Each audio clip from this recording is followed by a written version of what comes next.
Let's do it. Yeah. Okay, so Janki or Billy, you guys have the floor. So whoever wants to go first. No one get too excited here, but Billy, you guys. Janki, you can go ahead. It looks like you had things printed out. I'm not that organized, so. Oh my God, Billy, I was gonna say you go ahead, but okay. So, you know, one thing I learned from Street Text, obviously, it's all about relationship building, you guys. And I don't know where to start, Marcus, so help me out here. But yeah. Just start with kind of, because you're going to get a bunch of people here that have been, you know, like Leon, been here for years, and then some people that are just beginning in trial, trying to figure it all out. So kind of frame in the mindset you have to take when you approach a lead who's just curious and perhaps only has given you an address and email. Where do you even begin with trying to create a conversation with this person? You know, it's, for me, it's, nothing is simple. We know that when you're in real estate, everything is obviously, you got to continue to grow your funnels, continue to grow your relationships. And funny thing is, a couple of months ago, I joined Street Text, and I just dug right in. I started, you know, when I just get addresses, I actually send them a letter, you know, a very simple letter or a simple postcard or even a handwritten note. They might not expect me to do so, but I just say, thank you for visiting my website. And if you have any questions, I'm here to answer. Any questions about real estate, I'm here to help you. And I'll put my business card in, and I hope you're staying safe during this time of the year. And again, I'm here to help you. Simple, a note card, send them out with your business card, and that's it. And then I follow up after, you know, about 3 days and saying, hey, you know, I wanted to make sure that you got my, you know, note card. So, but with addresses only, it's a very slow approach. But when you have phone numbers, I go crazy with those because I start dialing. I'll dial them. They'll say, okay, I'm not interested. I'll get lots of hangups. Hey, some will, some won't. So what? That's my coach's mantra every single day to me, and I have it pinned here. So what I do is I make my phone calls. I do 1 hour of lead generation in the morning, 1 hour of lead generation in the evening, and a basic simple script. If they're looking to buy or sell or invest in real estate, you know, I simply just ask them, you know, that's it. So right away when I get those calls, I don't just get those leads. I don't bombard them. I actually take it slow because, again, it's a relationship building process, right? I mean, when you think about the lead, don't think of it, and I've always said this, and I said this to my team agents as well, don't think of this as the lead, money, let's go. Close it, take them out to see properties and list it. No, your mindset has to be to where you want to build that relationship. With all these leads that we converted in the past, and actually now it's up to 16 leads that we converted, they're all the leads that we've been talking to for about 2 months now. We've built that relationship. We've asked them key questions about, hey, what is it that you're looking for? By the way, did you know the interest rates are amazingly low? So if you're going to look for a home, this is the right opportunity for you to do so. And when they come back with the objection, we always go back and try to help them with that objection. So, you know, if you guys want some scripts, I'm happy to role play with you guys here, right here, live. You tell me what you need. I'll go ahead and pipe in with a question. Yes. As far as, you know, lead generation goes, what are you finding from a Street Text perspective is the most effective? The buyer campaigns, the seller campaigns, a smattering of both to start the process? You know, I think you were, Joe, with me when we were on the call with Stephen. I don't know, last week maybe, I don't remember, but and he was tweaking helping us with the ad tweaks class. And so basically my one ad that has been very successful for me is I found out, you know, you have to, again, go with what is the niche market in your area, right? If it's a full bedroom and bathroom downstairs, that's a big thing over here. So we went according to what resonates with people. What are people looking for? Buyers, right? And from the buyer leads, we acquired 4 listing leads. Okay, buyers need to sell in order to buy. So we focused on the buy side. We converted 13 buyers, and I wanted to share this with you guys real quickly. So you guys have an idea. I'm a paper person, sadly. I do have my CRMs and all that good stuff, but I love to print because it's right here in front of my face. So if you could see this, I have street text. This is a pending transaction, but I have all their information right here. When I call them, this is the information I ask them, and they're more than happy to reveal whatever we ask. I mean, they're very friendly. Again, it's a mindset. Yes, they'll hang up. It's okay. Keep going. My mindset is I know they're going to answer the phone, and I know they're going to talk to me, and I know they're looking to buy, sell, or invest in real estate. So let's go. So I prep my mindset first and foremost, and then I start dialing, right? And, you know, I write notes down, simple notes. Hey, this person is looking to buy. They're not working with a realtor. You know, let's schedule a buyer consultation, Zoom buyer consultation, or phone buyer consultation immediately. And this one just went pending, and this is almost 50,000 commission right here. Just one, this one right here, 48. Can I just say right now, you go, girl? I'm just going to say that. Thank you. Thank you. I appreciate that. So we've got quite a few street text leads. And again, look, I make simple notes on this. Let me show you another one that we just have been talking and converting. So this one right here, if you can see this one right here, this one, another one is a street text. I'm looking up to 1.1. Yes, price ranges are different in your neck of the woods, but I always make sure that I write it down in there in my CRM.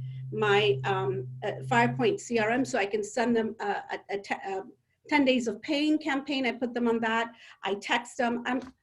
When they say they're looking to buy in the next 3 to 6 months, that's my key that I need to start now, right? I need to start building that relationship now.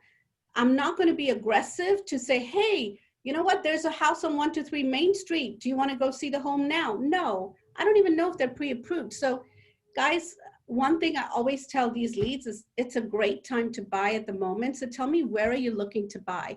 And what do you think you're pre-approved for? Do you have any idea? 9 out of 10 times if they're a first-time home buyer, they have no idea. What is that to them, right?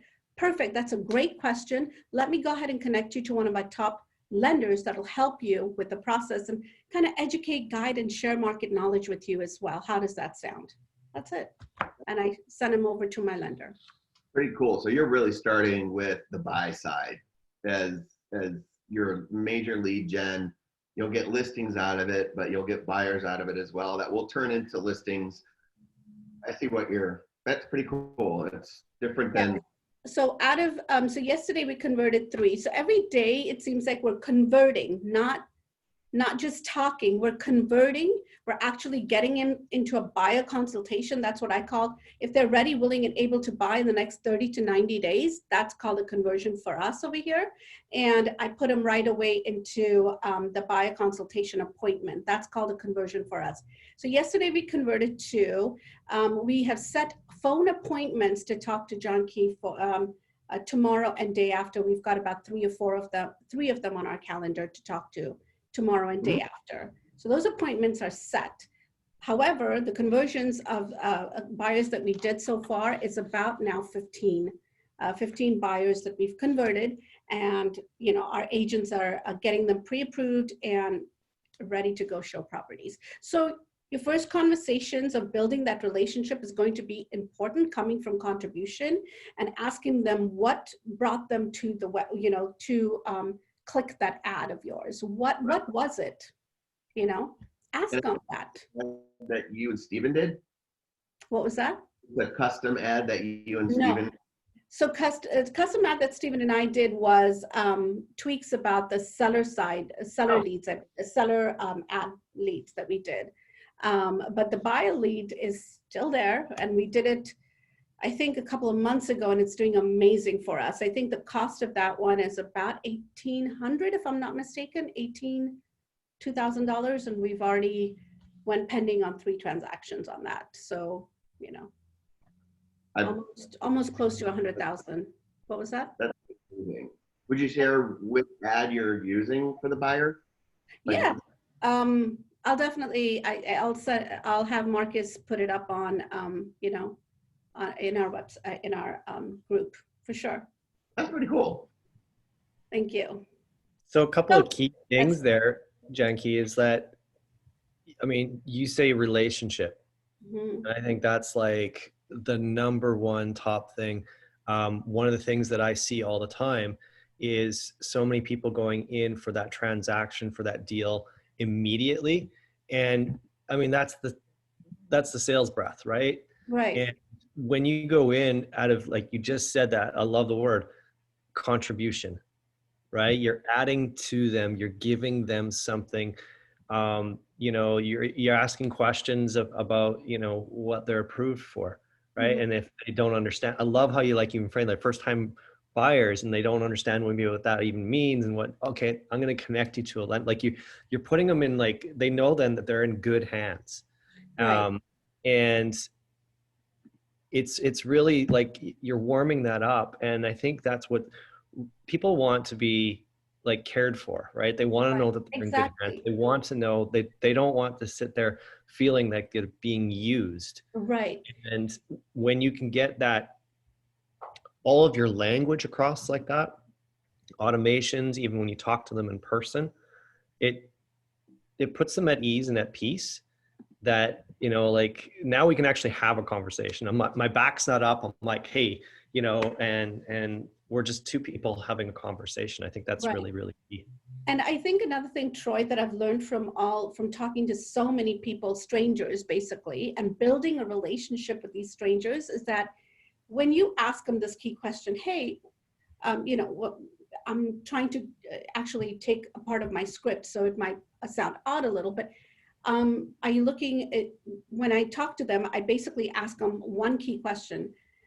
Are you open to being, are you open to talking, are you open for me to educate you into buying a home or selling a home? Or I'm off script, so right now I'm not, I can get into the mindset of it when I role play with someone here, but I'm picking something out of a script. So basically what I'm saying to them is that I'm here to educate you, guide you, and share market knowledge with you. How does that sound? When you tell them you're there to educate them about the whole process, you're there to help them, educate them about the market, share interest, share your lender with them. They're going to be so happy with you. The other day, one of the street text clients who's looking to buy and sell were ready to list their property on Saturday. She came back to me and she said, hey, since you're going to be listing my home and I'm going to be buying from you, would you mind sharing 50% of your buy side commission? That's what she asked me. And you know what I said? I said, I am so grateful and thank you for asking me that question. I really appreciate that. Let me tell you what happens when a discounted agent works for you. I don't want to be a discounted agent. I want to be able to do all my due diligence for you. I want to be able to share market knowledge. I want to be able to guide you, and I want to be able to protect you when it comes to negotiations, when it comes to home inspections. I want to be able to be there for you. So would you still like my 50%, or would you like for me to do my due diligence and really be the true realtor that you've hired me to be for you, and then build that lifelong relationship of go-to realtor with you? Which one would you like? And she goes, Janki, hands down, I want you to really guide me and educate me. I am so sorry for asking you that question. That's it. That's all that it took. That's beautiful. Well, Gold, keep asking Janki questions. This is your time, guys. She's a pro. I'm going to show you the ad she's running. I'm just learning, guys. This is the ad you're talking about right here, right? So, one bedroom, one, yep. Yeah, see all available homes with a main floor master in Fremont. Get a list of homes with a main floor master in Fremont sent directly to you. That's it, right? That's the one you were talking about? Yes, yes. Janki, how important is it to you for the role play? Do you actually warm up a little bit before you get in there? I mean, I know a lot of people have a hard time. Some people can sit there and just, I can go off the cuff because I'm just used to, I hate to say talking, but for you, the role playing, I feel that that's a whole big portion for you. Do you script with other people before you start every day, or what do you do? That's a great question, Leon. I don't script, I don't role play it. And because I'm a real estate coach as well, I tell my students that it just, when I'm talking to them and sharing scripts with them, it just comes out. because I've done this so long. And Leon, you just said that when you've done it so long, so many years, it just comes out fluently. One thing I must say is it's a mindset shift. And I do my affirmations. Call me crazy, but I do my affirmations. One of my biggest affirmations is, and I hype myself up, especially when I'm in the bathroom. This is what I do, guys, when I am, when I'm in the bathroom putting my, moisturizer and everything. You are a great listing agent. People want to come and list their homes with you. People want to buy from you. You're an amazing real estate coach. I hype myself up. That's it. That's my mantra. I hype myself up with affirmations in the morning. So I'm totally hyped up before I even come out of my home, before I even come out of my room. Sometimes my kids look at me, my 20-year-old kids look at me saying, God, get a life, Mom. And now that's how it was up to last year. And now their mindset is shifting as well.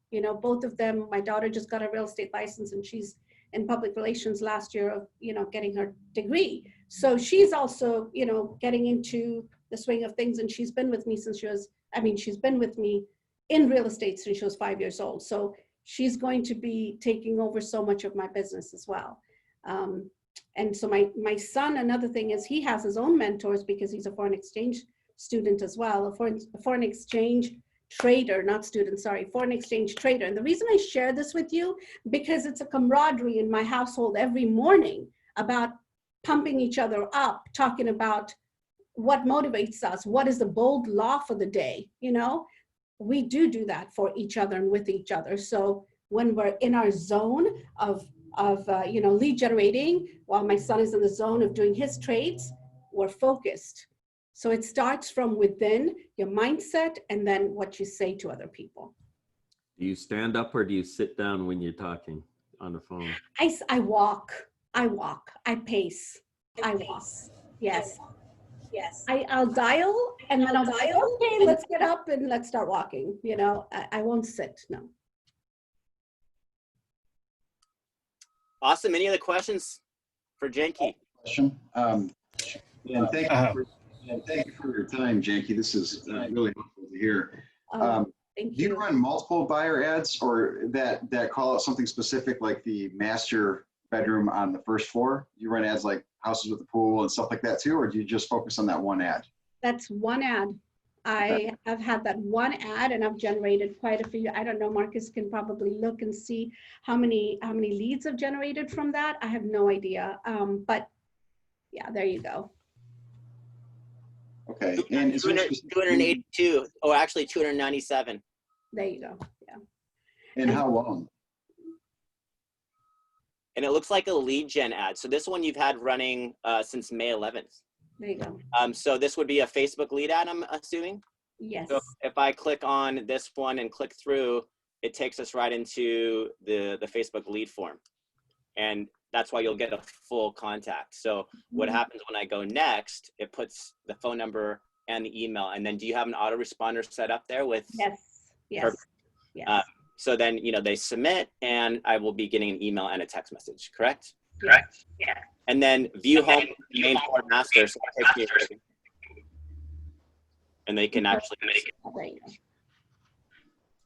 So I do have a question. Once you receive those leads that, the first floor master, you already have a search set up in your MLS, create a contact in your MLS for them and then add them to it?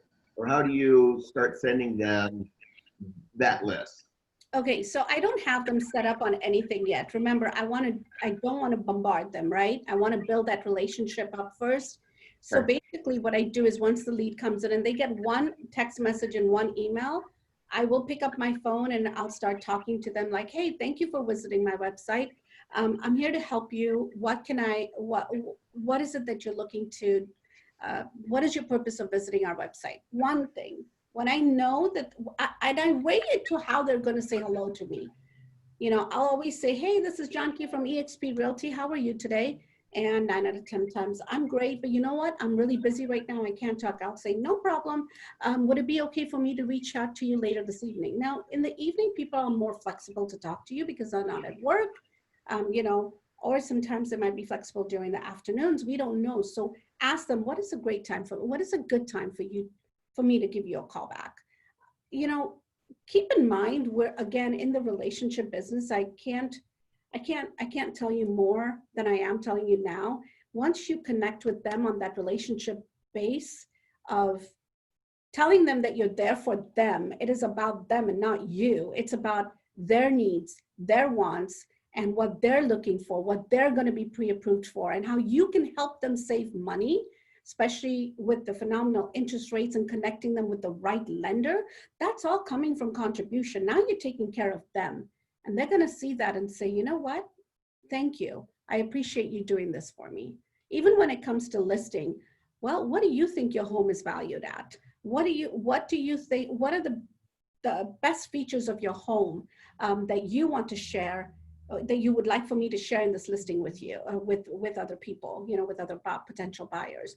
I'm always asking them their opinion. So I'm involving them, and I'm not taking over their home. I'm involving them with me into selling their home for them, if that makes sense to you guys. Can I just ask everyone if there's anybody that's, you know, using the MLS to send out after the first email in the buyer ads, like the list of homes, and what kind of reaction you're getting with your follow-up versus doing, you know, the kind of setup that Janki's doing? I don't set up a search because you know, someone had in the group last night, I was looking at in Street Text, they were talking about things not getting opened. So rather than bombard them, when I go in the MLS, I'll send out an immediate, well, I won't say immediate, but I'll send out a search to them, and I call it a snapshot of the area, and then I set a follow-up, because the problem is once you get someone that subscribes, it's hard to get them back.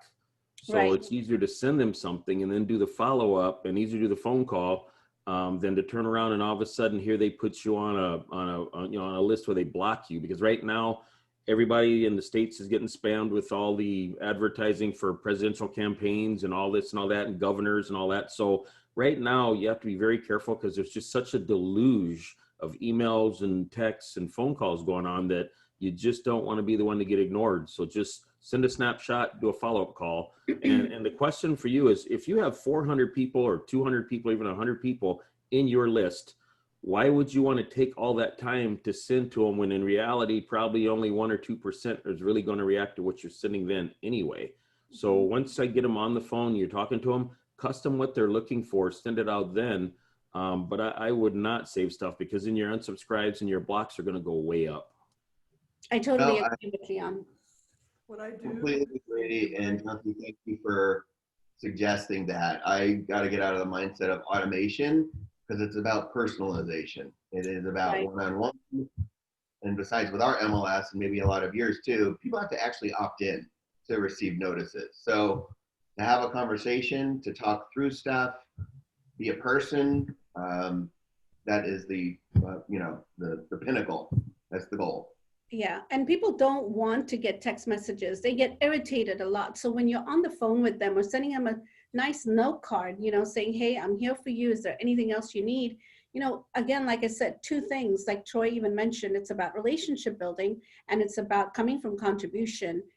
As long as you focus as real estate agents, what is our job? Our job is to build relationships, to connect with people, and to come from contribution. That's how I see it. I just have another point here. So like with the address only, for example, I send out a letter with an estimated value immediately for them. And it's because, like, you know, a lot of people will make comments on my ad, for example, on Facebook. If I don't send anything out to them, and I was in the beginning just sending a nice little note, they'd say, oh, I clicked this and what a hack, and, you know, make all these crazy comments. And so I thought, you know what, I do want to offer them something of value. So with the address only, I started sending out the evaluation. I get more thank you emails or corrections, because the information on MLS has changed since they own the home. Maybe they did an addition or something like that. And that gives me more of an opening for a follow-up versus just, you know, trying to get them to come back to me without any value like given to them, right? So I did get 1 listing off of address only so far. It's like a quarter share in a vacation property, but it's, hey, she's got another one to sell in the area if it works out. So that's awesome. But yeah, has anyone else like had any success just sending out the evaluation first? We've sent out a couple of evaluations as well, and we're in the process of sending out more.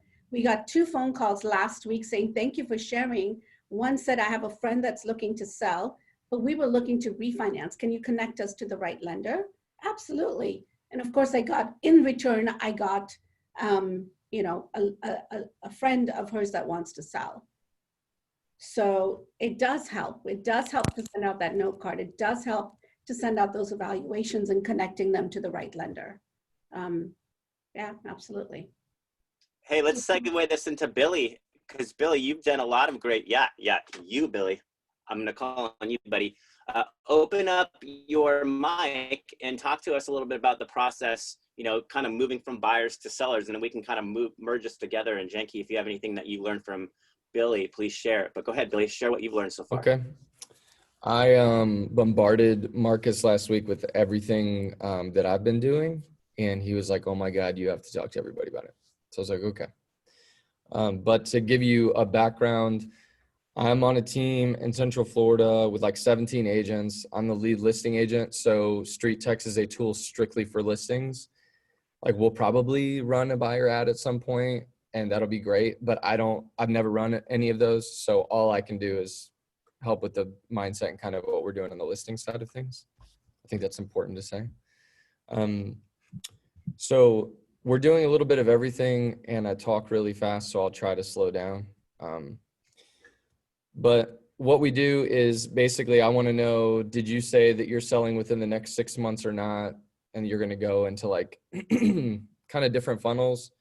You know, if you're going to list in like the next 6 months, then the first thing I'm doing is like behind me, like there's a bunch of these things set up that look like this. And so we like to come from contribution and we like to bring value. So we drop off a little cup and it's like a little thing that, you know, has pop rocks in it. I'm just popping by. You can figure out your own little real estate pun. But everybody, we're just trying to figure out like, when am I going to get face-to-face with them? Because to take a step back, we started Street Text in like, I want to say June, something like that. And I was like, okay, I'll try this new thing. And my mindset was screwed up because I was like, okay, well, I have to do everything differently because this is Street Text and this is something new and fancy. And like that was a crash and burn. Don't do that. So we just merged it with what I normally do. And that's me getting in front of somebody, because I'm pretty sure everybody on here could say the same thing. Like if you can just talk to them face to face, you can get much further. So I'm the guy that actually just goes out and knocks on doors if they're close to me. Like, believe it or not. So if they come in just address only, and I'll kind of give you guys an overview and then kind of dive in on a few things. If you're just an address only lead, we are going to send you a postcard, and the postcard basically mimics the ads that we're running. So we have to write an ad specific to like the postcard of how many we're going to print out, like 150 at a time. So you can kind of see that I add like little things, and there's like a little sad face emoji saying, I don't have your email address, right? So it's just branding. They see my name, they see Facebook. And then if they're in the zip code that we specifically farm, then instead of this, it's something much bigger that I put on a door, and it's kind of the same idea. So it's a lot of like, we just get out in the community. I'm dropping these off. I'm going to knock on your door. And what I found that's super helpful is that, like, yes, we know, like, if you're going to buy a Zillow or a realtor lead, it's like speed to lead. And I think the same way with this, but I have not had anybody like completely pissed off and like cussing at me or telling me to get off their lawn, which happens like a lot. But when I say, hey, you clicked on my lead on Facebook, like everybody knows like, oh yeah, that was me. Like there hasn't been one person that's like, I don't know what Facebook is, get out of here. So can I just ask you something, Billy? Sorry to interrupt you. I love your packages and like everything that you're doing there. When you go to knock on doors, do you have people that say, I'm not the one who asked for the evaluation on this ad, like for the address? Because I've had, not knocking on doors, I've had people do that and say, you know, how could you give out my information, or who contacted you? And I'm like, I don't know. I don't have an answer for them, right?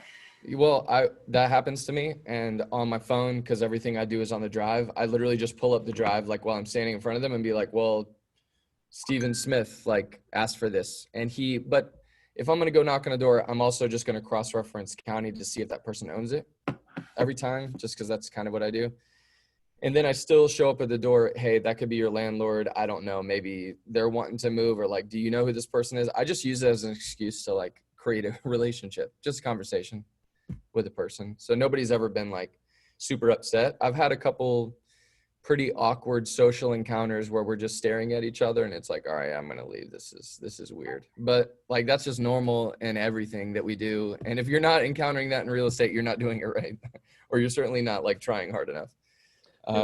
Billy, this is Adrian. What do you use? I see you have a postcard, etc. Sure. I'm a true believer that you have to evaluate the return on the investment of the mechanism that you use. How do you track the results from your postcards? So like you're investing in postcards. How do you track? I don't really track the postcard thing. I basically take all the leads that come in that have either given me their info or they haven't. And I have an Excel spreadsheet called my worm list. And these are people that have like either said they're gonna like sell in the next 6 months, or their engagement score is like insane and I've never talked to them, but I sent something 3 weeks ago and why are they at a 64? Oh my God, this person. So basically I'm getting everybody to a mug stage. Like even if you're just an address only, but you've clicked on the ad 100 times. Right. And I'm just in a blessed spot to where I have a broker that believes in me and she'll spend some money on frugally getting these things together. And I also have, I have somebody helping me. Her name's Sarah. She's on this call too. So she literally, part of her job is just to help me out with all this stuff. But the postcard is specifically just saying like, I don't have an email address for you. But I think the way we're measuring ROI is just overall, like, are we getting a listing a month in street text or are we not? And we're getting to that point now. And so after it's 1 a month, then it needs to be 2 a month. The second question I have is, do you assess the type of client that you're getting? For example, if my primary client is over 50, etc. But when I get leads of younger people, and it's sometimes determined by the price point, I do bring them back. I have a conversation, I bring them back to my website. And since they like to play on their own, I show them how to put up a saved search. So if they're out 6 months to a year, I can track the activity of what it is that they're looking at, when they're looking at it, what neighborhoods and what price points. Do you have something like that? So that's a great question. And I think I basically treat everybody the same. Okay. And I'm so busy and go through so much stuff that it's like, hey, I'm either going to help you out now, or you're going to see how sincere I am to actually trying to help you, that you're going to remember me in 3 months or 3 years. Okay. I don't treat anybody any differently. I could walk up to an 80-year-old couple or somebody that's like some 18-year-old kid looking at me like I'm creepy. Like it's either or. It's kind of a numbers game, but also I'm about at 6 years in real estate. And I think one of the things that's helped me out is that I got to a great point where, and this might not be for everybody, but just me specifically, like I just genuinely don't care what anybody on the planet thinks about me at all. I don't either. My wife is the only person that I care about. And ironically, she's the only person that doesn't think I'm hilarious, but it is what it is. No, but what I'm saying is that I feel that, there are different types of people out in the marketplace that have different ways of searching, different. Well, I agree. But what I've also found is that somebody that's 77 years old and somebody that's 19 years old are like on Facebook similarly. And I think the way that street texts come in, like the leads, just the fact that we're on Facebook, like I know that anybody that ever is requesting this address only or phone number or not, like everybody knows what's up. And you know that you were on Facebook. And the only time that hasn't happened is I talked to a lady a weekend ago and she's like, my husband had a stroke 3 years ago and he's insane crazy and get out of here. I don't want your mug. I don't drink coffee. Please leave. Right. And like, that's probably the only time somebody said, like, well, I'm not on Facebook. But no, I just genuinely treat everybody the same. Just treat everybody the same. I'm going to plow my field and however much I harvest, it's going to be great. It's either going to be awesome or it's going to be like, oh my God, awesome. So okay, thank you. From the time you receive the lead, do you also, like we talked about in the past, they get an autoresponder, maybe with a bomb video or whatever, Yeah. Then do you send out work on the CMA, a price point estimate, send that out, and then go get your flyer and drop it out? What is the So I'll, like, let's say we get a lead, it comes Yeah. in.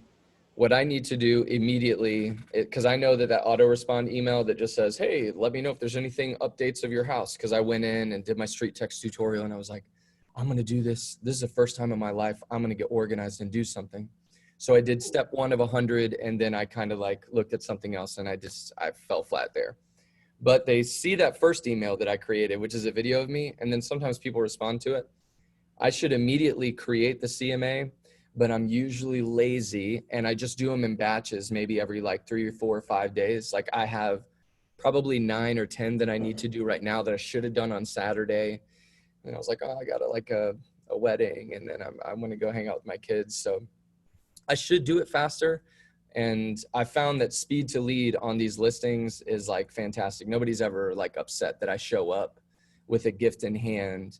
And my pitch to them, and then as a side note, that CMA email that I send is Jennifer Salter. I basically asked to see hers, and then I just like rinse and repeat it with all my stuff, which is fantastic. It's a picture of their house. They see the video and it says all this stuff online is ridiculous. You need an agent because Zillow can't even like price your house the right way. Talk to me. And so then we send those, right? You try to keep them open. And as soon as they open it, and I know that they've looked at it a couple of times, I'm knocking on your door. And hopefully that can happen in like a week or like even a day. Like if somebody came in this morning and was like immediate, because that's actually one of the lead types that can come in. Like I'm going out and I'm not like bombarding. I'm not kicking their door in. It's like, we need to remember like that we can still approach people even quickly. Like you put in a lead right now and you say immediate, I'll be at your house later today, but I'm not going to act like a crazy person. I'm just going to say, hey, my name is Billy. I work with the Wilkins Way Home Team.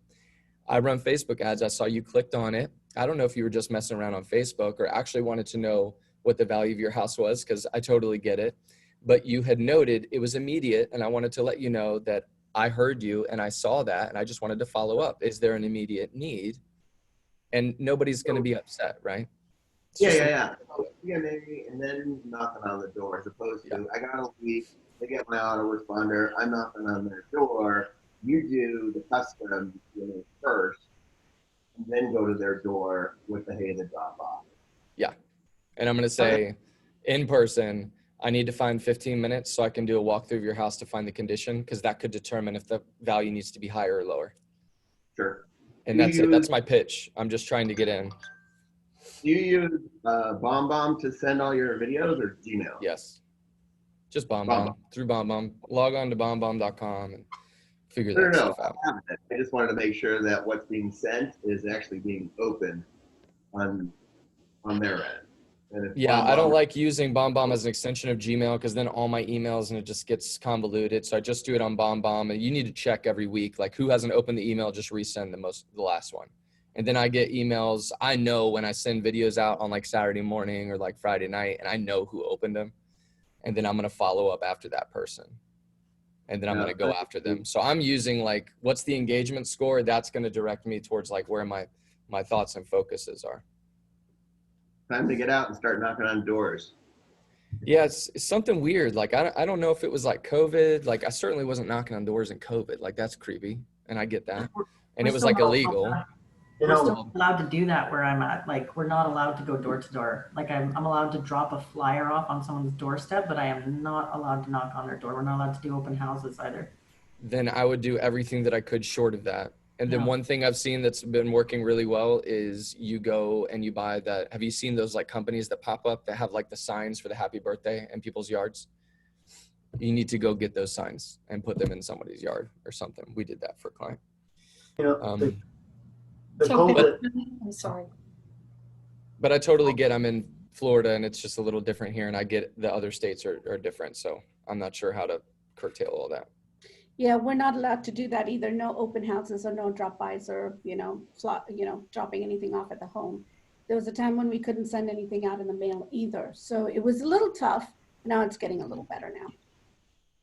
Right. So Phil, can I ask a question? Hi, this is Ann. Thank you, everybody, for you sharing all your info.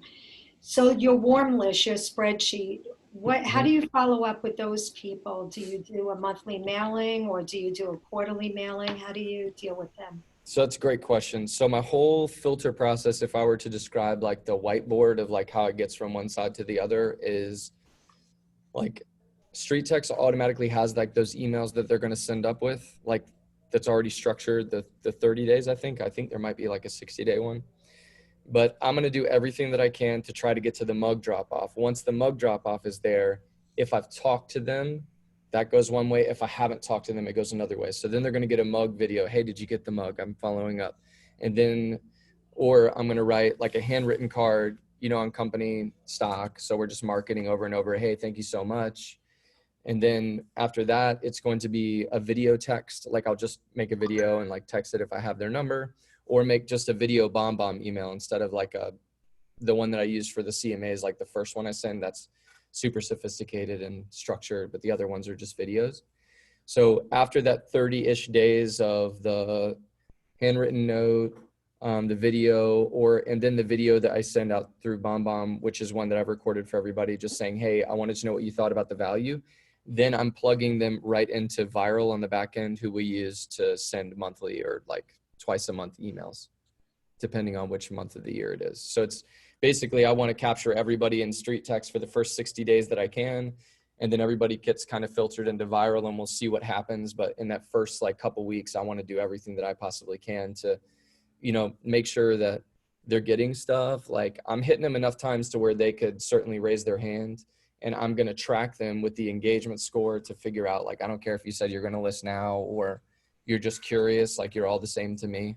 And I've got to see like how you're engaging me in conversation. Thanks. Is there anyone on here that I started like for address only, like a campaign, the newsletter that went out every single month. I probably got more people telling me not to send them stuff anymore from that. So I'm just going to start doing it quarterly. But is anyone hitting the address only that way to stay in touch with the people?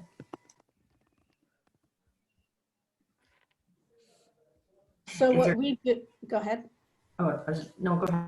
So basically for address only, what we do, because we can't go and knock on their door or give them anything, what we do is we put them, we send out a letter, like a one-page CMA letter, and we first send them out a note card. So we have a system for that as well. So we send them out a note card, we send them out a letter. We try to find on tax record whether they are the homeowners or not, right? And then note card, and then the one-page CMA. And after we're done with that process, we go ahead and make sure that they're on a drip campaign. Now, there's no other way for us to go reach out to them person to person, right? Because we cannot do door knocking or any of that stuff. So address only is a little tough. We wait for their response to us, but if we have their email address anywhere in that, which 9 out of 10 times we won't because it's address only, we continue to just send them something or the other every 3 weeks. Janki, do you send them full CMA of the value of their property? I don't, because I want to keep it more to one-page CMA, and because when they look at a packet, they're just going to go, I'm done. You have 3 seconds for them to really stay focused on what you're sending them. Just 3 seconds. Yeah, I don't even do that. I just tell them what Zillow thinks and homes.com thinks, et cetera, and I ask them to contact me. Yeah, I don't really like to advertise other websites. I don't say Zillow or homes.com or anything because I want them to come back to me. 9 out of 10 times those websites are, delayed on their values, or they're off a lot.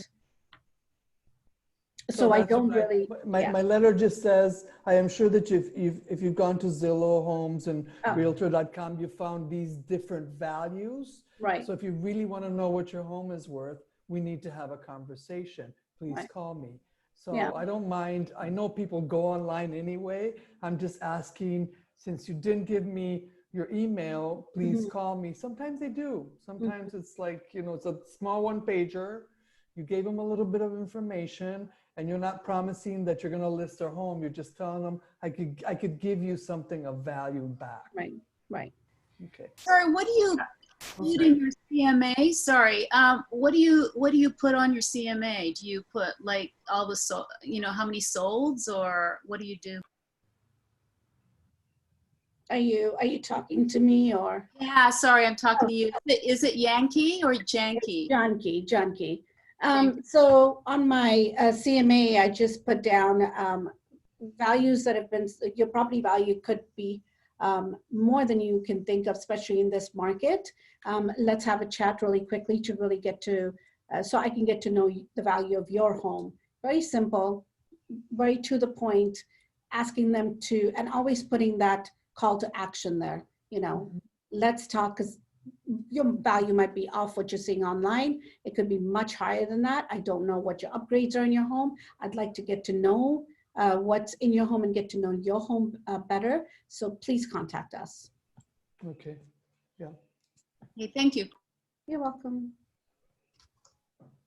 Yeah, so you're not doing even a variable or sending a video with a few solds right near them. You're going really light on the info, which I think makes sense. Yeah, if you just confirm that, thanks. Yes, I'm not sending them a bomb video. I send them a one-page through mail. Again, this is address only.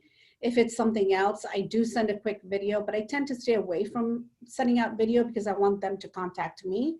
So the more, the less I share, the more they come from curiosity. Okay. Good Right. point. And you save yourself a lot of time because it's, in fact, the business I've converted has been from actually limited info and not spending untold amounts of time and resources. But I think it all works. And I guess in sales, if it makes you feel uncomfortable, it probably works pretty good. And door knocking's always worked, but in these times I haven't done it recently. And I have thought about door knocking some of my leads. But I think the other thing I want to get to just really quickly is, are you going back then? Because I've got a lot that I send a quick bomb video out to these leads, and I probably have a few hundred to go back, start at the beginning. Are you then sending just a quick follow-up weeks later saying, hey, did you get that? What's the status? Or do you have any other questions? Something quick like that? Yes, it's like a video that I have staple, just like the post mug video. It's like the, hey, I just wanted to make sure that you got your valuation and what your thoughts were on that. Kind of a bookend to say, hey, I did all this. Just want to, like, did you even get it? Like, did you look at it? What are your thoughts on it? Another like net. But when I send out like the CMAs, I'm completely opposite of Janki, which is perfect to show like different ends of the spectrum can just like work for whoever. Absolutely. I take, like, I'm telling them everything. I take just a quick snapshot from our MLS. I embed it as a link. So if you want to look at that and look at all the sales, and then I'll say Zillow says it's this, Realtor says it's this. This is what I think it is based on, and I always put like a plus. I found that helps, right? So if I'm like low or high or in between, or they think that they have the greatest thing that's ever existed. But I actually show them like a number, and I'm just hedging high, but that's because like the market is just ridiculous right now, and it's just getting stupid. But I put in some time, but I've just been doing it long enough to where I have 5 sites up. It's going to take me about 5 minutes. So it's just like, it's a very streamlined process. I'm not sitting around. I can probably send 20 out in a couple hours or something if I just put my head down and work at it. So I like to give them all the info because that's actually helped get a couple clients, because they were like, okay, well, that's what I was thinking, and I always hedge high because they're always going to hedge high and think it's higher. But I think both things could work. Right. I just find in the market, in the climate, and the response here is, I'm not even necessarily worried about what number I'm putting down on paper. If you're going back and watching my videos and interacting with me, I want to start email conversation, texts, like we'll talk somehow. I'll call you. And when I call people on when I get their phone number, literally my first call is, hey, and while I'm doing the CMA, I just say, hey, this is such and such. Just wanted to let you know I got your number because you had clicked on my Facebook ad requesting a value of your home at blah, blah, blah, blah. Oh, yeah. Hey, just want to let you know I'm putting that together and I'm sending it to something at gmail.com. That's right? Yes. Okay, cool. Look out for it. Click. Like, that's my first phone call. And I really don't go that route. I go the opposite route. I try to build that relationship. I try to nurture it a little bit more. And again, opposites, which is amazing because that works too and this works too. It's just what you want to do and how do you run your business is most important. You know, what kind of connections, what kind of relationships you're looking to build out of all these leads that are coming out. So I don't look at them as leads. I look at them as an opportunity to build relationships. And again, I come from contribution and always wanting to see how I can help them. And Billy said it correctly. Like he says, okay, this is what you want. I'm going to get it for you. I'll talk to you soon. And that works great as well. Because sometimes I always look at what kind of counteraction I'm getting from them. If they're like, okay, yes. And you know, my home is this. If they go into that kind of a conversation, you know, on the disc profile, they're an S, they want some fluffy, you know, touch and they want to spend time talking to you, that's a different conversation. When they're just like, okay, yes, this is how I wanted that. You have to mimic their tonality and what they're saying. I think that's very important to know also in our business. It doesn't matter whether it's a lead or even a current client that you have. Yeah, I was going to say, Janki, would you know your disc profile? Is it a DI? It is. I was going to say it's DI. Billy, what's yours? D It's for DS. sure. Yes. Yes. Yes. And so, and with that, show the S side of you with the spreadsheet.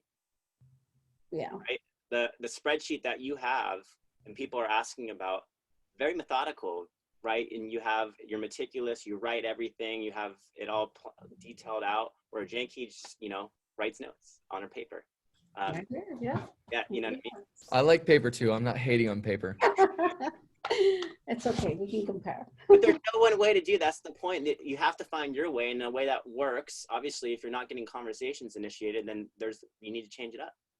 That's it, right? Because that's the key on this is how many conversations can you create? I tell everybody on these lead conversion workshops, if it's not about conversion, it's about conversations. Conversations will naturally lead to conversions if they feel like they can trust you. And trust is not just something that just happens right off the bat. So some people lead with a gift, like Billy. That's coming from contribution. You lead with contribution, but they're always going to be naturally have walls up because everybody's used to being solicited or sold. No one likes to be sold.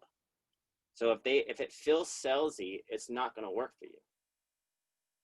Totally agree with you. If it feels salesy, they're not going to connect with you. So make it natural and come, like I said, relationship. You have to change your mindset and remember before you dial is that I'm trying to connect. I'm trying to build a relationship with this client. How and what are the key questions to ask them to build this relationship?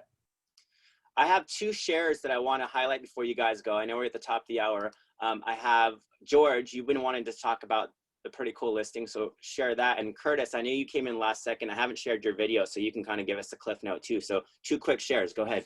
All right, so one, I want to share that I cannot believe I've been a Street Text user for about 14 months on and off. I've shut down some of my accounts to catch up on things. And I have to say, I believe it's number 7 right now. Lucky number 7 just signed last weekend a listing contract for $2.9 million. And that was a Street Text lead that came in August 24th. Only sent 2 personal touches out, 1 bomb video and 1 little video text message, but with my get card info that I shared. And it took the guy about 2 weeks to get back to me, but he called me at 8 o'clock in the morning. I was actually sleeping late one day, woke me up. I was like, hey, what's going on? And he's like, hey, I got your messages, everything else. I saw your video and we're thinking about selling, and he was just very skeptical. And then as soon as I went over there, it's taken me 10 days to get that listing agreement signed. 3, so exploratory meeting, and letting the appraiser in, and then finally pitching his wife.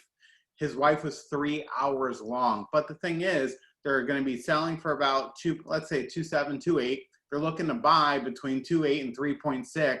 I mean, it's a life changer, and all it takes, it's a numbers game. That's why I tell everybody, you know, you're going to hit that lottery ticket, and when you hit those, that's game changing. I mean, that's going to pay for my assistant, pay for Street Text for the next 10 years in my eyes. Just like that. Curtis, share, buddy. All right, there we go. Can you hear me? Yeah. All right, cool. Yeah, I shot a quick video to share in the Facebook group, but so I I've been with Street Text for 2 months now. And I think I kind of got lucky, I guess, like in 3 or 4 weeks, I got a lead, and this guy, he responded to the text, and the text was something like, missing floor and kitchen and oven. So I'm like, oh, okay, well, I should probably come over and take a look at it. He's like, yeah, great, come over on Wednesday. This was going on Sunday morning. So I went over, I brought the listing agreement with me all filled out, and older guy, and we just walked around and he showed me his place, and sure enough, you know, the subfloor was there, just it started remodeling their kitchen, and his fiance, who's 75, had fallen and hurt herself pretty badly, and so they just stopped working on the kitchen, and that had been going on for like 4 months. So I'm like, well, when do you want to sell this? And he was like, I want to sell it now. Okay, well, I've got the listing agreement. Like, okay, let's do it. So we went to my truck and signed it on the hood of my truck. And then fortunately, I was able to bring a cash investor to the table. We were going to list it, and then he started to realize, like, with the condition it was in, it really was a cash investor flip. So I was able to represent the buyer. So I got a full 6% commission off that. It was a $630,000 listing. Moved them into a mobile home that was a couple hours away. So actually finding the mobile home and helping them with that, and I was literally like going through their finances, putting things together for him so he could qualify for the space rent. During that process, I found out he has 2 rental properties that he'll probably end up selling at some point because he's in his 70s. And yeah, and then I'll get the relist with the investor as well. Lower percentage, but still, you know, pretty good money.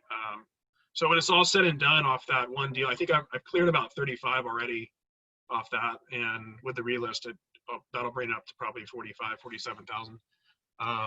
So that was kind of a game changer too, like you were just talking about.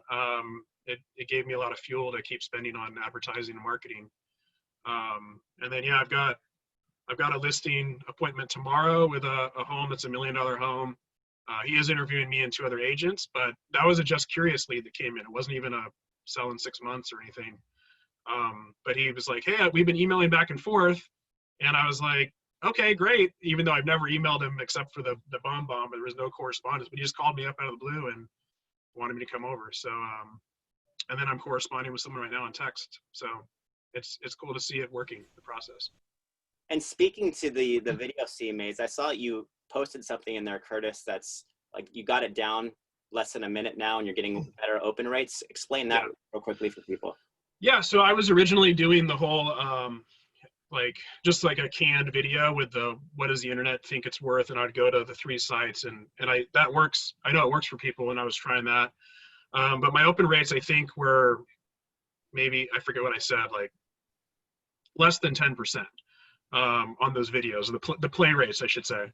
So I was like, I got to try something different because that's super low. So I switched to just trying to keep the video to under a minute. That way it pops up as like watch 52-second video, which is easy to digest instead of watch a 3-minute video. And then I don't put the value in the email, and I set the screen to, if I can, Google Maps.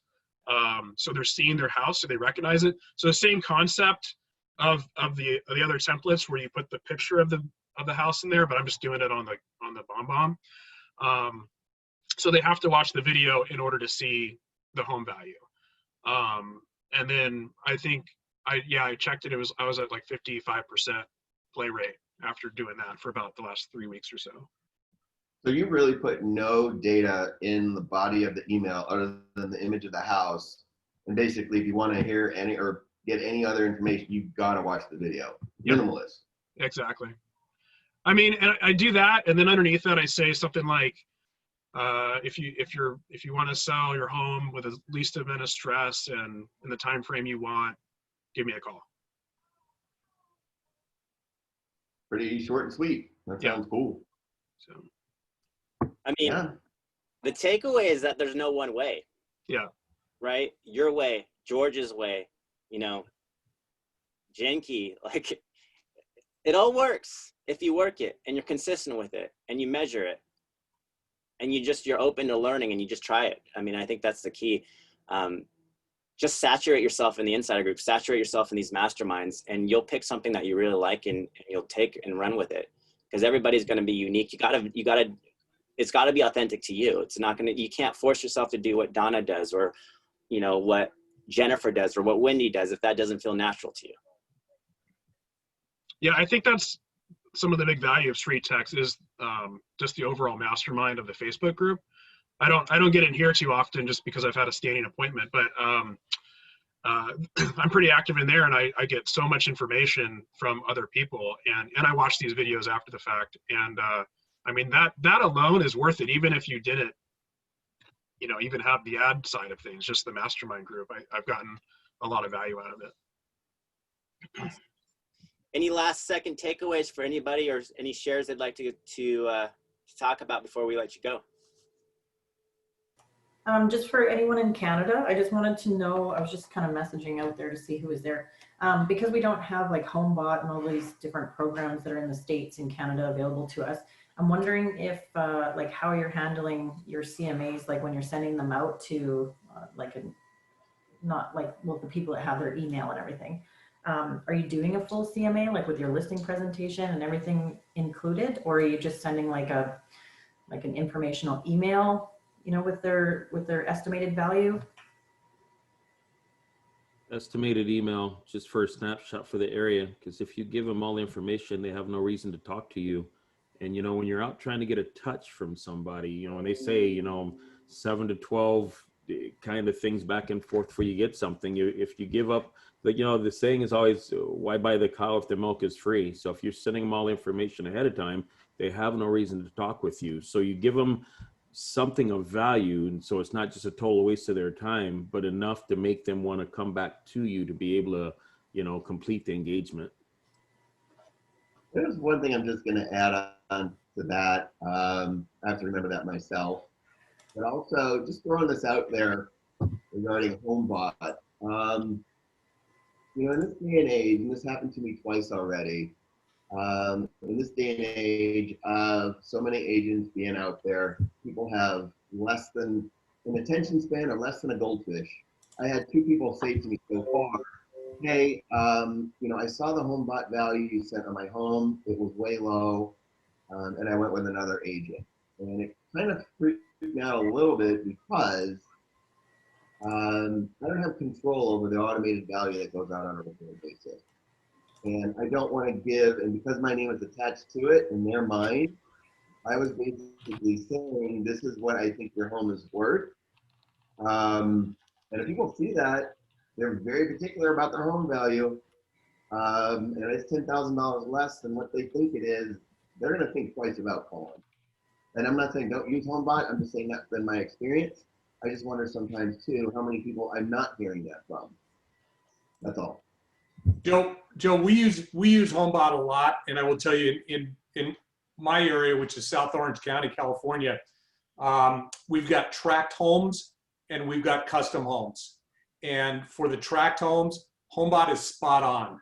When you get into custom homes, they're way off the mark. So we've stopped using HomeBot completely for custom homes. The tract homes, they're spot on. But we drift away from using them on custom homes now. No, okay. I appreciate the delineation between the two. I didn't think of that. I just went, shit, oh well, I'm done. Hey Joe, are you updating the value in HomeBot before you send it out the first time? I do the best I can to try and update those. Right now I have like 150 people in that.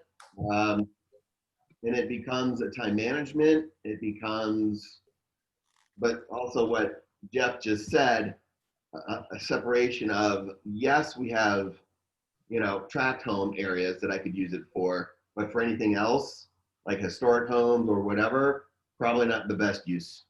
Yeah. I mean, the very first time, do you update that? Yes. With your CMA? Okay. So even then, the HomeBot value is just not super accurate, you're finding for. Yeah. But you know, what you can do off that is you feed off something Marcus said a long time ago.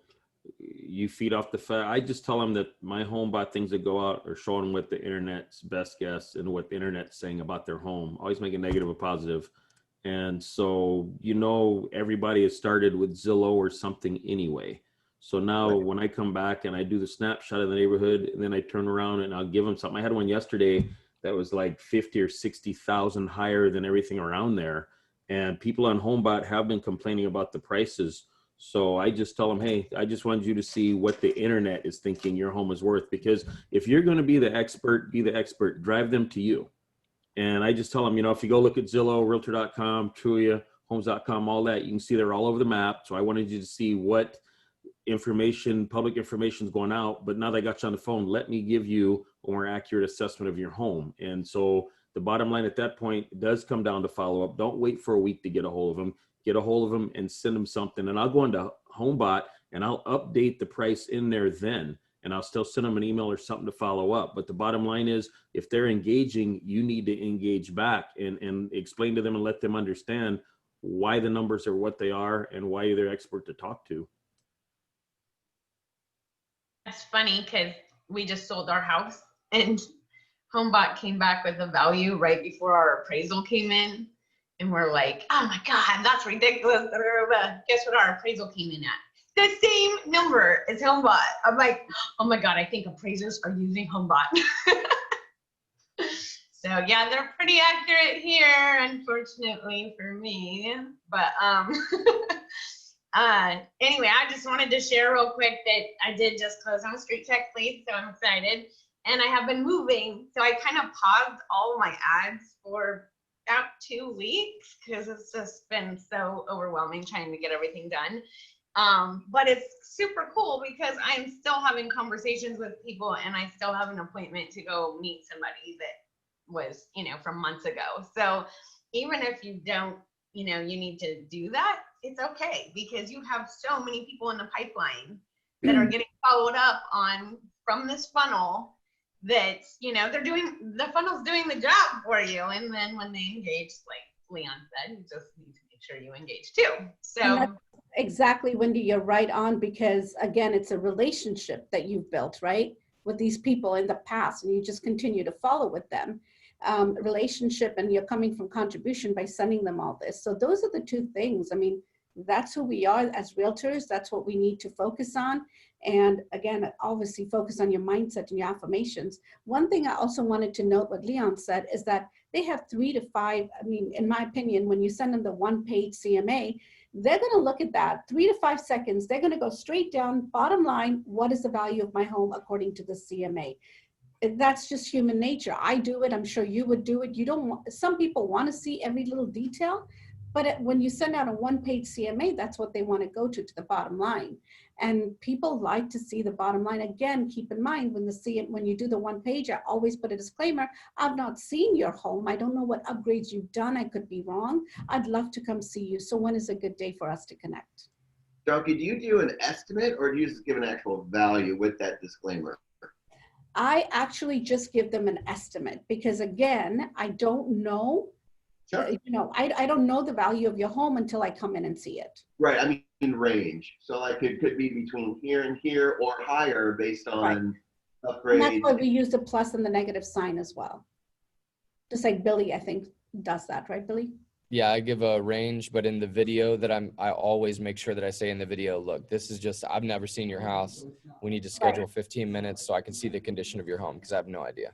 And I always say, listen, I would love to come and see. So when is a good time for me to come by? Would Monday, blah, blah, blah. I always give them that option, even when I'm talking to them on the phone. When is a good time for us to connect to do a buyer consultation? It'll take maybe 30 to 45 minutes, depending on your questions. And I give them an option of 2 days. Real quick, has anybody tried a custom ad?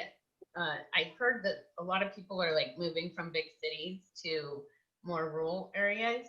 So did anybody do like a city and then / country like post about, you know, getting out of the city? I mean, not that I want to move everybody out of Las Vegas, but they are moving. So, and people are moving here, but people are moving away, trying to get out there and, you know, live off the land. So does anybody do anything like that? Anybody moving out to Canada, you could send them my way. All right. You know, we've got a lot of people moving from all over the country to Northwest Arkansas because it is a little bit more of a rural. We've got about 700,000 in my area, but it's more rural state. And so I've been wondering, would it be effective to run like something somewhere else to say, hey, hit me up when you decide to come to Arkansas, or hit me up, you know, I'm not sure how to tailor that. I've been thinking along your lines because there's a lot of migration moving into our area from other states.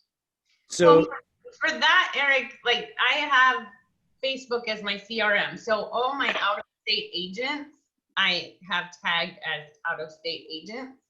And so I can post directly to them because we have a lot of, you know, everybody has a lot of people that move to Vegas. So I want to make sure that, you know, so maybe once you start getting friends, you know, and connections of other agents in other areas, you can put them in that group, in your Facebook group, and then you can start, you know, doing posts like that and saying, hey, you know, we have 20 acres here for $10,000 or whatever it is. I know everybody has crazy prices. Yeah, because our median home price, I mean, you know, we've got multi-million-dollar homes and all ranges, but our average market value is less than $300,000. So someone moving in from an urban area can, you know, obviously buy a lot of home in Northwest Arkansas. We've had a lot of people move from California to different areas. Vegas is a popular one. And then on my radio show, I have an agent that is from Boise, Idaho. A lot of people moving to Boise from here. So we have him on our show, and he's got about 4 or 5 people just that contacted him in the past few months. Yeah, so you're looking to attract, if you know that people are moving from very specific areas, a lot of people get stuck with their targeting and they're thinking too local. But if you know that, let's say, like right now, I know that a lot of people are trying to leave Chicago and they're moving down to Austin in Texas, right? So if I was an agent in Austin, I would run a listing ad or a buyer's ad in Chicago, right? Yeah. Attract those people, because now they're like, yeah, I'm looking and wherever. So if you know what those trends are, you know, Janki just said, you know, a lot of Californians are looking to move to Vegas. So Wendy, you can advertise in the Bay Area or in Las Vegas, or sorry, in Los Angeles. But Wendy, I was thinking, I was like, you could run an ad, custom ad, and say, hey, leaving Las Vegas. Like, hey, you know. oh my gosh, I know. I do hit a lot of people up there like, I'm done with this place. I'm like, yeah. I'm here to sell. Yeah, so like leaving Las Vegas, want to know what your home is worth? You know, hey, Wendy, simple. That's great. Did you watch that Raiders game, Wendy? Yes, go Raiders. Go Raiders. Hey, what I was picturing would be something like putting a major city behind you and a picture of the Clampetts and say, even the Clampetts went home, because everybody remembers the story of the Beverly Hillbillies. And Brilliant. The nostalgia behind it would be just perfect. Marcus, request for you, please.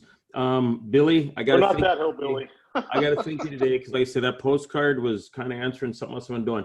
Everybody talks about the dress only and what to do. Could you post something about the QR code? We had the guy that did the QR code, because I want to take that and I'm going to put it on the postcard like Billy has. And I'm going to just embed the thing so they can scan it to get into the video I'm going to make to drive them to my site. That way, whether it's a door hanger or something I mail, I'm still trying to drive them to my site. But that postcard is catchy. It catches the eye, and with a QR code on that thing, they're able to open what I'm trying to send them. And I think that if I'm going to mail out to address onlys, that I was just trying to figure the best way to get it open. And I think that would just be something that would make a lot of more people give me opens on that. Yes. Could I just say something that Eric Harris said that resounded with me so well, just so everybody hears it loud and clear? I don't sell any $1 million homes, and I feel like everybody else sells $1 million homes. So I'm so glad you said that your average price was below 300, because what people say is like, when I hear them say, and I got a $1.2 million listing, that's how I would say a $400,000 listing. Yeah, but I tell people I would rather sell 4 $250,000 houses than $1 million deal, because if all day, there's a huge team that believes in that. The numbers game, Billy. Yeah. We can't satisfy people though in those price ranges because there are so many offers. I mean, right at that market level. We're at like as all you all are at all-time highs in our market. And I mean, there's, you know, the low inventory. It just, you'll see one listing had over 100 offers on it. Oh my gosh. Yeah. That's horrible. Try getting that one. My worst has been 33 offers on one of my listings, and we turned the rest away. And yeah, you just have to sharpen your pencil and do some good math. You can do a free QR code on qrstuff.com, because I just did a postcard with the QR code, and then I also did a bit.ly link. That way it's not the big long link as well, because some people might not have clues how to use a QR code. I was just wondering, I don't know if I'm just new with all of this, so bear with me. So the ads that say, you know, your home evaluation, I don't know what it is, but I'm seeing everybody use it. I'm seeing it all the time. It's like buying a car you think nobody else has, and then all of a sudden you buy it and everybody else has it. So I'm just wondering, is there anything else outside the box that works? Funny you asked. This right now is the hottest ad we have, and it's basically saying, what's your home really worth? Enter your address, receive your home value. So the key on this one is that I found is grab the map image, because the map image works, and put the map image in there so it looks like this. What's your home really worth? Enter your address, receive your home value. It's very clear. It's basically, you want to know your home worth, what's worth, enter your address. Like, it doesn't get more clear than that, because you're interrupting someone's newsfeed and you're just telling them to give you their address. And if you gain their trust with an address, there's a percentage of those that naturally fall into the email, information about their home, time frame for selling, name, phone number, and all that. So you're playing the game. And this is the best game to play. Marcus, sorry to interrupt, but I see that all the time now. It doesn't matter if you see it. It doesn't matter. You're interrupting their news feed, and it's the homeowner that you're grabbing the attention of. It's not the realtor. You could have 1,000 other agents using this. At the end of the day, if you're getting results, you're getting results. Don't worry. I want to just chime in, because actually I think that's a benefit. I was kind of with you, and I thought everyone's using the same thing, but that's the thing. When you see something a number of times, eventually you click on it. You're like, what is this that I keep seeing? So hopefully you're the one that they see, because so for me, I think that's a benefit. The more people I see that have that same one, I'm like, yes, because chances are when they get to mine, they're going to stop and click on mine because they've already seen other ones before. So you use a Google. And I was going to say, don't judge it by oversaturation, judge it by your ad performance. Because at the end of the day, if you're getting clicks and you're getting a low cost per lead, it doesn't matter what anybody else is doing as long as those leads are coming to you. Okay, so in the 7-day trial, I started getting less and less. And so it wasn't, you know. But you need to split test and A/B test more, because that was the, if someone were to buy your home, would you sell it, find its value in the current market? This is a different change into a new call to action. Want to know what's your home really worth? Enter your address, receive your home value, right? Okay. Work with your coach. Okay. The Google map image of the metropolitan area in the what's your home worth ad, and that's been working really well. Yeah, I'm going to show an example too that you can also do. Like, you want to create relevancy, and this is what's important. And one of the reasons why the map works really well is because it's recognizable. This is an example of an ad that Craig did here. It's just a local landmark, right? Anybody who lives in the Clinton area recognizes that, they're going to stop. They're going to be like, hey, that's our clock, right? So that's all you're trying to do. So that's also what I'd recommend is just, you want to stop that scroll. That's brilliant, because that reminds me of our clock in Gastown. If anybody lives in Vancouver, you will know that's the landmark. When you see that clock, you'll know it's Gastown. There you go. So that's perfect, actually.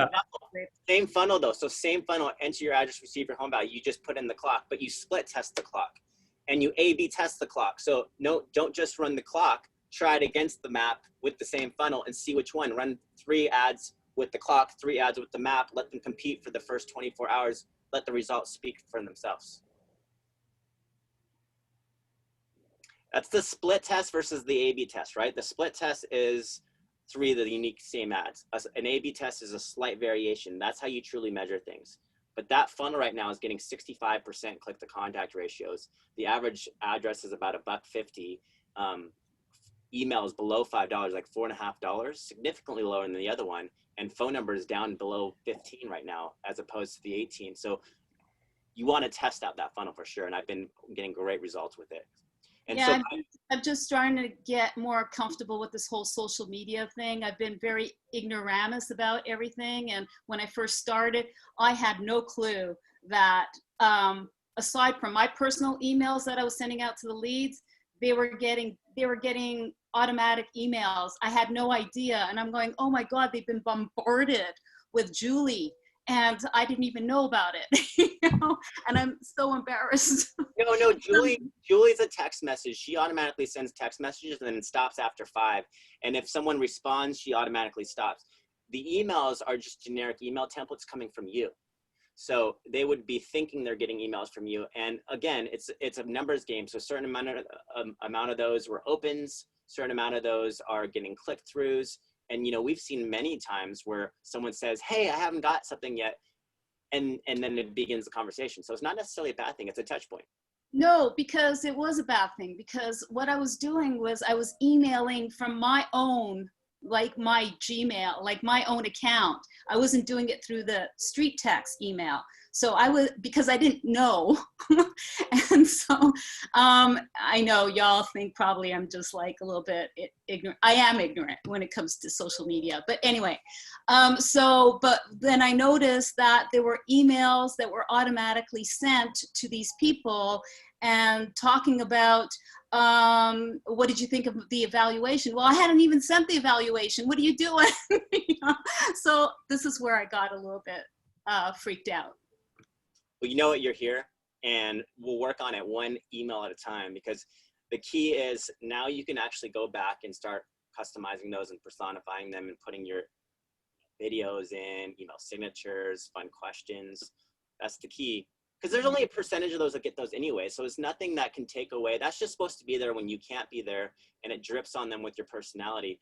Everything else is where you're actually going to win conversations, and when you go personally try to touch on them and but I could turn that off, right? I don't have to have the automatic. Yeah, for the individual, you can turn it off, or for the entire sequence. So we'll work with you on that on the automation side. And this is a brilliant, brilliant team of realtors here. And you guys are like such inspiration. And I've been listening, I've been watching some of the videos, and you guys are awesome. And some of you are like celebrities. So I'm honored to be part of this. Thank you. I'm going to end with that right there. Have a great day, everybody. It's 90 minutes past. Thanks for coming. Take this momentum into next week. See ya. Bye.